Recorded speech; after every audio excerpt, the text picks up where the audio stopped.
everyone, it's Rachel from the Lorraine Lamb, and today I have my January and February wrap up. A little bit of disheveled. I just got home from work, put on my PJs, and I'm ready to film. But anyway, we're gonna get into it with my January reads. So the first book I read in January was The Girl in the Woods by Camilla Lackberg, which is the 10th book in the Patrick Hedstrom series.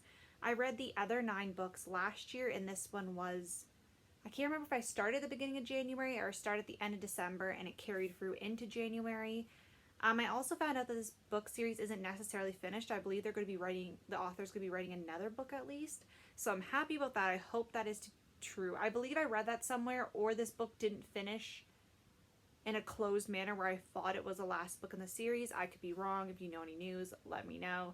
I'm not going to get in the plot synopsis for this one because I've talked about the books ad nauseum.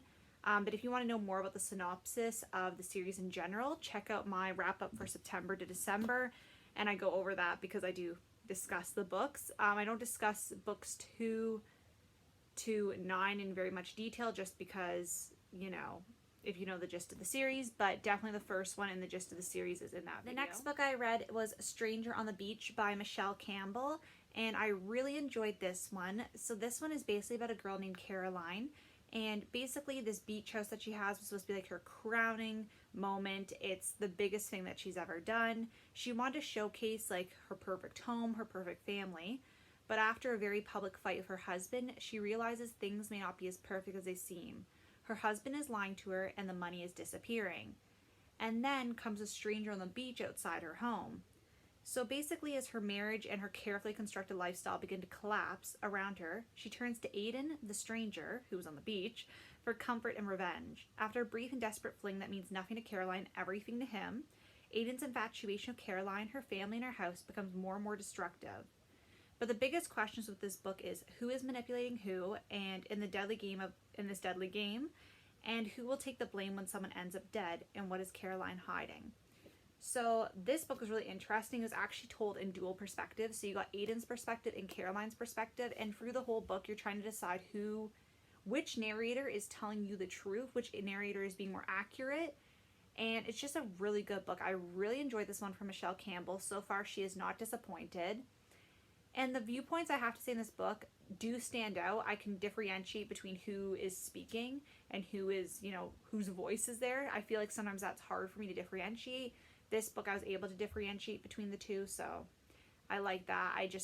So many twists in this book. I really adore it. It's definitely a fast-paced mystery where you just are enraptured by it. I find her writing very addictive, so I really enjoyed that. The next book I read was Transcendent Kingdom by Ya Jacy, and this book was really good. It was actually one of my most anticipated books of 2020. I didn't get to it till this year, September, and the school year just hit me, and I was like, I want to wait for a time when everything calms down a bit so I can really delve into this one.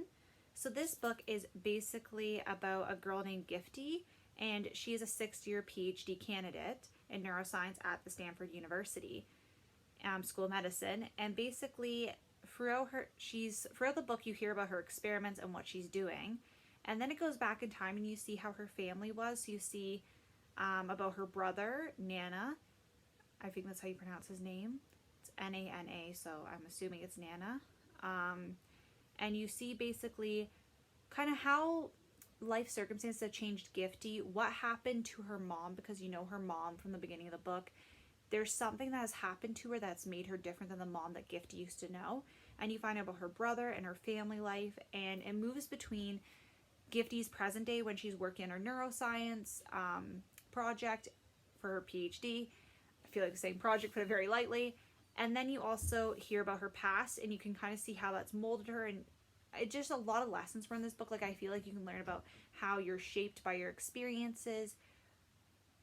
That's the biggest lesson, but also just overcoming stuff that has been difficult in your life, grief. There was so much in here, and it was such a rich text. I'm really glad I got to it. I'm really glad I didn't wait any longer to read it. If you liked your book Homegoing, I believe it's called. I want to say Homecoming all the time. Yes, Homegoing. It's right behind me.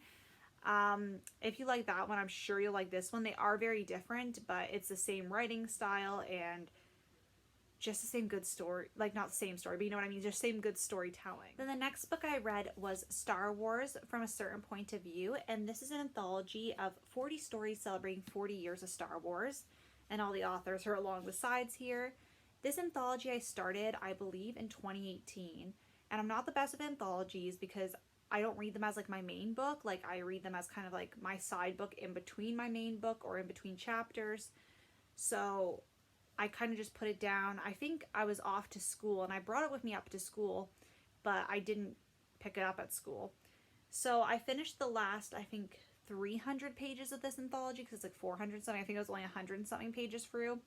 And I really enjoyed it. There was definitely some author stories I enjoyed more than others, but it was very interesting because I want to read the Star Wars books in like the Disney canon, like the new ones. That is my goal. I want to read as many as I can this year, and some of the authors that write those books are contributors to this anthology, so I liked it. Pretty much this anthology, from a certain point of view, just means that you're seeing the events that happen in Star Wars and some things that we didn't see from views of characters that you saw in the film or maybe didn't see in the film but that were there. So for example, you have in the part where they're in the garbage disposal and the walls are caving in, that little sea monster, you have that viewpoint. You have a few viewpoints from the cantina. So you have Aunt Beru's story too. There's quite a few perspectives, but they aren't really from the main characters. They're from side characters and people that, like, you know, you could have blinked and missed them, but they have something to contribute to the story altogether. Then the next book I read in January was No Judgements by Meg Cabot, which is the first book in the Little Bridge series. I believe that's the Little Bridge Island series. I believe that's the name of the series. So this book is basically about this girl named Bree, and she's new to Little Bridge. She works as a waitress. She's loving her life. She feels like this has been the fresh start she's absolutely needed. And a Category 5 hurricane really threatens that. And she thinks she's going to be fine. The residents are supposed to evacuate, but she's like, I'm going to stay. And she gets acquainted throughout this experience with different townspeople, and different things start to culminate, and her life really starts going in Little Bridge. Like, it just leads to a lot of opportunity, and you get to see her growth throughout the novel. I don't really want to say too much more because I don't want to spoil anything. And the next book I just wrote down here, I will try to see if I can insert a picture on the side of me, but I read the novella, which I'm just going to look up to make sure I have the appropriate name of the novella. It's a novella in the Little Bridge series though, so it's only available as an ebook as far as I know, and it's called Bridal Boot Camp, and it's book 0.5. So I didn't know that you had to read the novella. We didn't have to, but you should read the novella before this book, just in case you haven't started the series. It's online. I believe it cost me $2.99, and I'm in Canada, so it could differ wherever you are, so it wasn't too expensive. But basically this story is about Roberta, and she's a personal trainer, and she meets Ryan Martinez, a cop, when he comes into her bridal boot camp class, and the story really takes off from there. I don't want to say too much. My last book I read in January was Light of the Jedi by Charles Soule, and it's Star Wars The High Republic series, which is their new series, or like kind of new spin-off of books. And basically this series, or this timeline with the High Republic, takes place 200 years before the Phantom Menace, which is episode 1. So this timeline hasn't been touched in movies or films yet. I'm sure there's going to be something with it. I'm pretty sure there's already a High Republic TV series for Disney Plus planned. I could be off, but you know what? It's not all the realm of possibilities nowadays for another spin-off, but I really enjoyed this book. So basically what this book is about, it's about when the Jedi were at their prime. They were the rulers of the galaxy, in the sense, or the protectors more so, not really the rulers, but the protectors of the galaxy. And this book kind of all starts when you have this one ship, and I'm forgetting the name of it, of course. But basically there's a ship that's flying through hyperspace, and they get in a crash. And that really culminates, so you know each chapter for the first part of the book that this crash is happening. Then you have to figure out like how it was caused, what's happening, is there someone against the Jedis, like, just goes from there. I don't want to say too much because I feel like I'm going to spoil something from this, but if you like Star Wars, I definitely give it a shot. The second book in that series comes out, I believe, this June or July. This one just came out in January. It is by a different author, but they all collaborated together, and it's supposed to be, I believe, a direct continuation if I'm not mistaken. And there is like if you do have like younger children or a younger reader, there is like a child's book, like probably ages 5 to 8.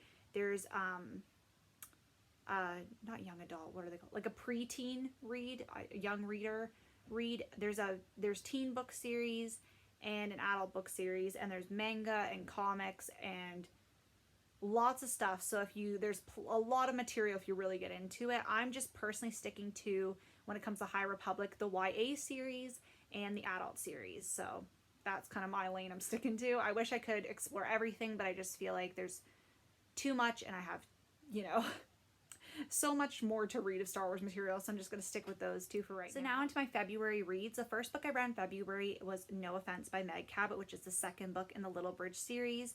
The third book comes out in September, so if you haven't got on this series, you do have time before the newest one releases. So this one's based about Molly Montgomery, and she is a librarian, and one day she's working and goes in the washroom and finds a newborn in the bathroom with no mom or no parent around, and she calls the police, and the police come and investigate, and from then on out she kind of gets tangled in the investigation, tangled in with the cop. It's really finding the baby really drives the story. I don't want to say too much more though, obviously, because I feel like with contemporaries it's very hard to say too much because you don't want to spoil it. So that is the case with that, so I'm going to move forward. So the next book I read was The Midnight Library by Matt Haig, and I really enjoyed this book. This book is pretty much about a girl named Nora, and she wants to end it all. She's done with life. She's given up. And she goes to this place in between life and death called the Midnight Library. And the library has books that are basically compilations of what her life could be, different routes she could have taken, a book of regrets. And she gets to explore this and explore the alternate timelines or the alternate things her life could have shaped up to be.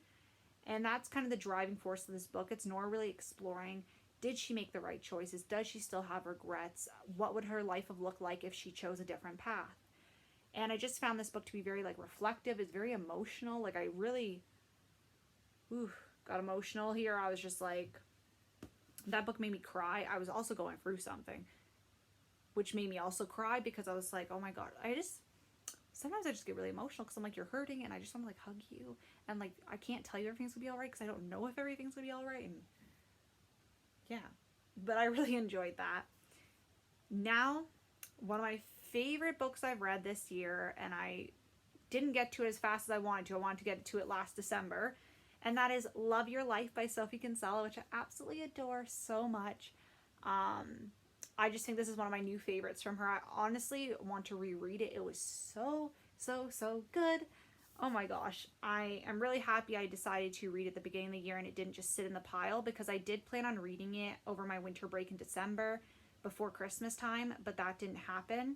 So then it kind of got pushed back, because I did buy it when it came out, but I was waiting till I had time off to really delve into it and enjoy it thoroughly. This book, just amazing. So basically it's about our main character, Ava, and she goes to this writing retreat in Italy, and she needs to stick to her novel. She just needs to get it done, start working on it, and it's a retreat for a week. And she meets this guy at the writing retreat, and basically they kind of, at the writing retreat, they're not supposed to expose their real names. So you kind of go by different identity. You're not supposed to talk about yourself. You're supposed to leave all yourself to your writing. It's supposed to be your main focus.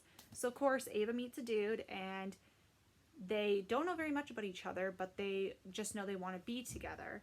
And as they go back to the real world, they get to see the differences in each other's lives. Are they able to grow together? Or are they going to grow apart?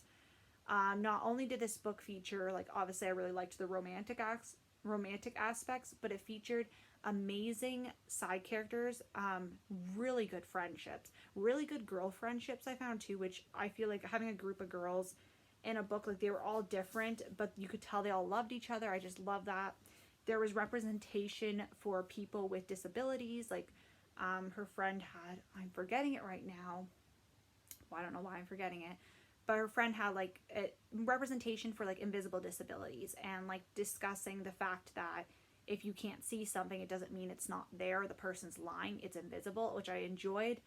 And they also had a good group of guy friends too. So like I feel like there's a lot of good friendship in the book, which made it even better. All the characters were standouts. I honestly read a book like if Sylvie Kinsella releases a book or a novella about any of the characters in this book, I would read it in a heartbeat. I really hope she has a sequel. I know most of her standalones, or she doesn't put out a sequel for any of her standalones, if I'm not mistaken, besides obviously Shopaholic, but that is a series. But I just really hope she writes more with these characters. And if you know she is, let me know. Let a girl know. And then the next book I read was A Bright Ray of Darkness by Ethan Hawke. And I bought this one when it came out. It just came out a few weeks ago, and I'm a big Ethan Hawke fan. I haven't seen everything he's in, but everything I see that he's in, I really enjoy. And I really enjoy just hearing his perspective about acting and writing.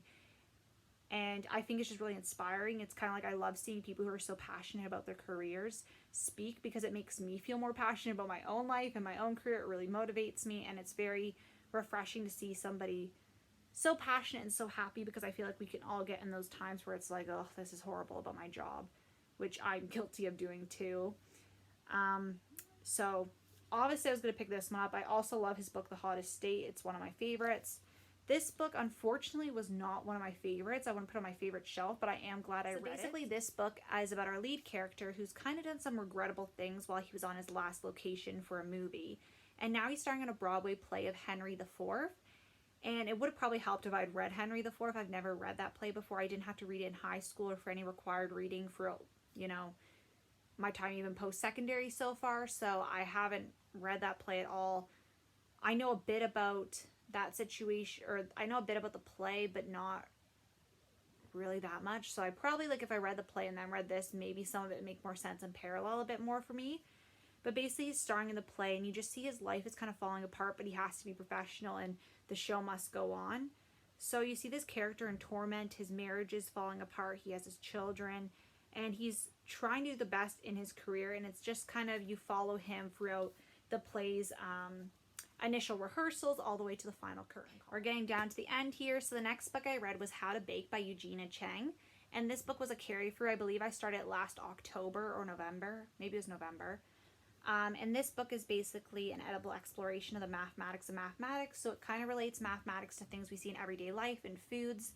There's recipes at each main chapter page. And I did really enjoy this, but I found the beginning of the book a bit easier for me to understand and conceptualize. And the last half of the book was a bit more confusing,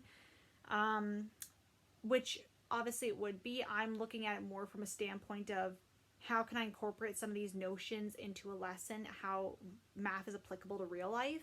So I was only going to get so much from it, because the technical parts are a bit harder for me to grasp, and I'm not teaching, I'm teaching up to grade 6 right now. Once I get my 7-8 qualification, which hopefully I'm getting soon, then I'll be able to teach up to 8th grade, but we're not doing chaos theory and other stuff in grade 8, so some of it is a bit out of my wheelhouse, but I did enjoy it. Then I read My Body versus Me, Living with Chronic Illness by Amy Louise Taylor. And this book is based about her journey. It's how she feels every day. It's a very short book, and it was self-published. So this one you can actually only find on Amazon, I believe. Maybe she has a website, but I found it on Amazon. And it's just talking about her experiences with chronic fatigue, how she got diagnosed, what were the symptoms, how she manages her life, what her life looks like. Discussing how people don't necessarily understand what it's like, and how you can get people to kind of understand, or you can hope people understand. And I just found it really beautiful. I absolutely enjoyed it. And honestly, she wrote a bigger book, I'd be even happier, because I felt like I just got a morsel and I want more. Then the last book I read in February was Us Against You by Frederick Backman, which is the second book in the Beartown series. And I really enjoyed this actually more than the first book, I would say.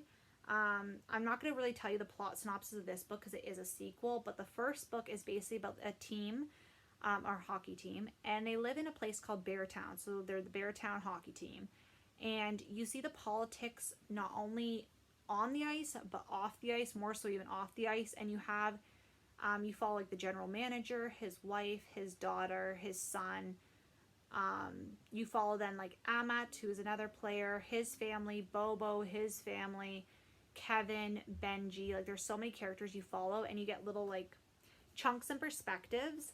and their stories continue from the first book. I don't really want to get into too much what the second book is about, but if you've read the first two books in the series, there's apparently going to be a third, in case you didn't know. I just found out myself. If you read it, you're probably like, yeah, Rachel, we know. But that, like, if you read the first book and the second book and you personally like the second book better, let me know, because I don't know if people like the second book better, but I absolutely did. I felt like the second book was a lot better. Maybe it was the time I read it, I don't know. It did take me a while, but I really enjoyed the journey. Like, sometimes it's not about reading a book super fast, not that I ever aim to do that, but sometimes it's just nice to have a journey. So anyway, that was my January and February wrap up. I read a lot of really good books. I have definitely my standout favorites, which maybe you can tell by the way I was talking about them. But yeah, I want to thank you guys so much for watching, and I'll see you all later. Bye!